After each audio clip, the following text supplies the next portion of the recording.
Trev, the talk right now is all about conference expansion. It seems like everybody's waiting for the next 12 months to find out what's going to happen with the Big Ten. I read somewhere recently that Joe Paterno said he favors going from an 11 to a 14 team league in the Big Ten. First of all, does it all hinge on the Big Ten? Does everybody else and what they do, the dominoes fall after the Big Ten makes their decision? I think so. I really do. I think the Pac-10 might have decided that having 2 more teams so they could go to a playoff might be good for them, and they might do that anyway. But it is the Big Ten because if they expand, they'll poach from other conferences, and then those conferences will have to adjust and then react. For example, there's talk that they might take, for example, Missouri from the Big 12. Right. And the others from the Big 12. Well, then the Big 12 has to add somebody. And then they've got to decide, do we want to stay at 12 or do we want to go to 14 or 16?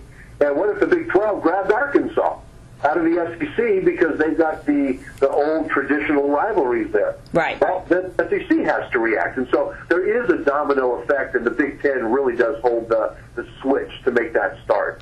Do the conferences that look right for the picking, maybe the Big East and the ACC to you?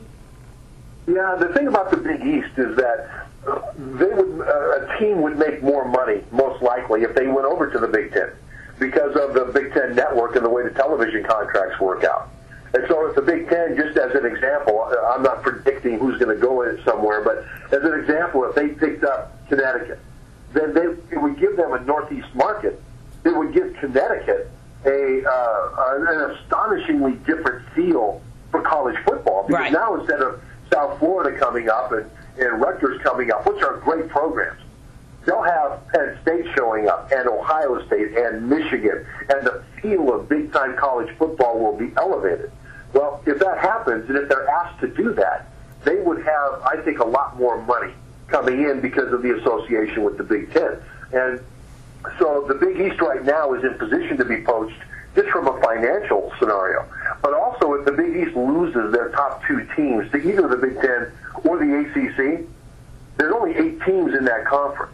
And all of a sudden now the rest of them lose their viability as a national power automatic qualifying BCS conference. And so they, I think, are the most vulnerable to losing a team or 2 and then having to, if not dissolve, completely become unrecognizable.